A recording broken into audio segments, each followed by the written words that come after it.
Hello there, my loves. Today I'm going to be talking about something completely different to what I would normally talk about, and it refers to or concerns the breathing of pollution within the car. As many of you know, I am to all intents and purposes, a taxi driver. I'm in the car for around 6 hours a day on a very long school run for a special educational needs school. But I've been working professionally, if you will, as a car driving person for the past 11 years or so. Now, one thing I absolutely detest is smelling spent fuel. So petroleum and diesel that's coming out the back of various vehicles on my journeys. I'm always aware of it, and whenever I am, I pop the window open, give it a damn good airing, and then close the devil up again. It is very, very bad for you, as we all know.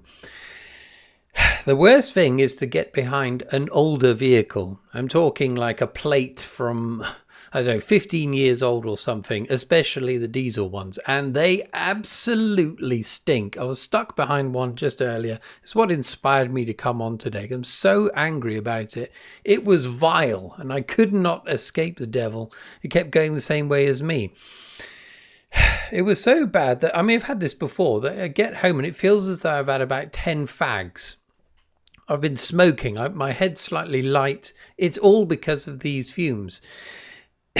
This one was so bad that I had a fuel op, so I got some diesel, drove into the car park, did a little bit of shopping, bit of bread, my loves, came back to the car. Inside the car, it smelt fucking vile. So you become acclimatized to breathing the shit and not realizing it. That's the danger.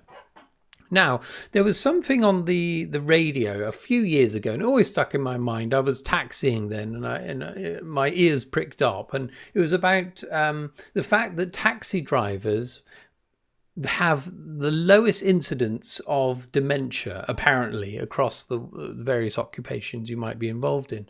And they were putting it down stupidly to the fact that, especially London drivers, they have this incredible knowledge of London and all of that, the knowledge and that kind of thing. Of course, taxi drivers, by and large, can get by with sat-navs now, but part of the getting your license, your taxi license, is contingent on knowing a certain amount about your local environment. However, the one thing they didn't suggest was the possibility that zero taxi drivers have dementia because they all die long before they get anywhere near getting dementia.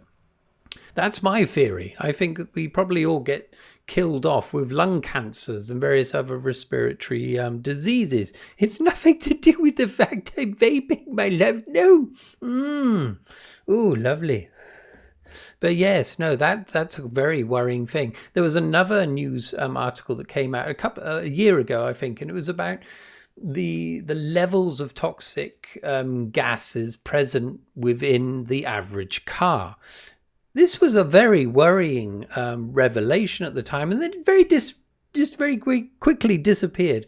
But that again has stuck in my mind. So modern cars are designed with air conditioning in mind. You have the window shut, and it becomes a sealed unit, and the temperature is controlled quite wonderfully. But of course, you are getting crap coming sucked in through the vents. Even if you've got it on the closed internal cycle, it's getting in, and then you're breathing it more readily and for longer periods of time. So I'm always cracking the window open, and I advise you all to do the same too. But there are some despicable vehicles on the roads, my loves. Let's hope electric cars fully come into fruition, even though the national grid would not be able to support them all, of course. But just so that we're not breathing this shit anymore.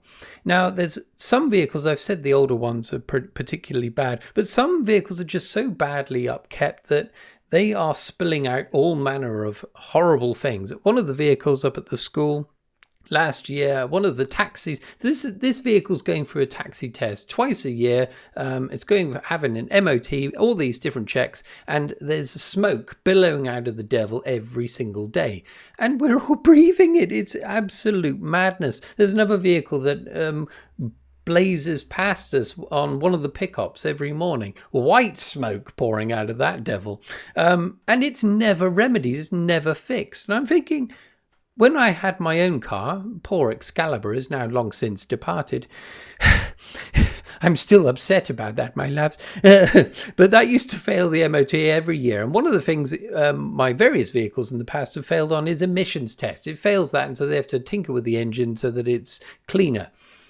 How the hell are these cars passing muster on the yearly test? There's no way they are. So what the hell is going on? But anyway, I just thought I'd get that off my chest, which is currently full of diesel fumes, my loves. Now, I don't know what I hope to achieve with this message.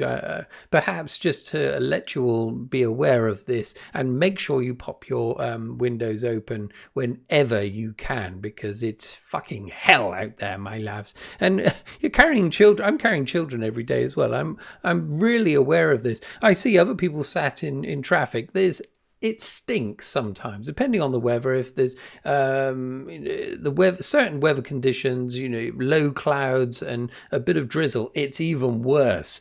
And you see people in their cars merrily sitting there, some of them smoking a cigarette as well, and you're thinking, my God, this is hell on earth. One day, people will look back on this time and think, how the hell did they ever survive? Anyway, let's leave it there, my loves. Thank you for listening to my little rant, and see you next time. Cheerio, my loves.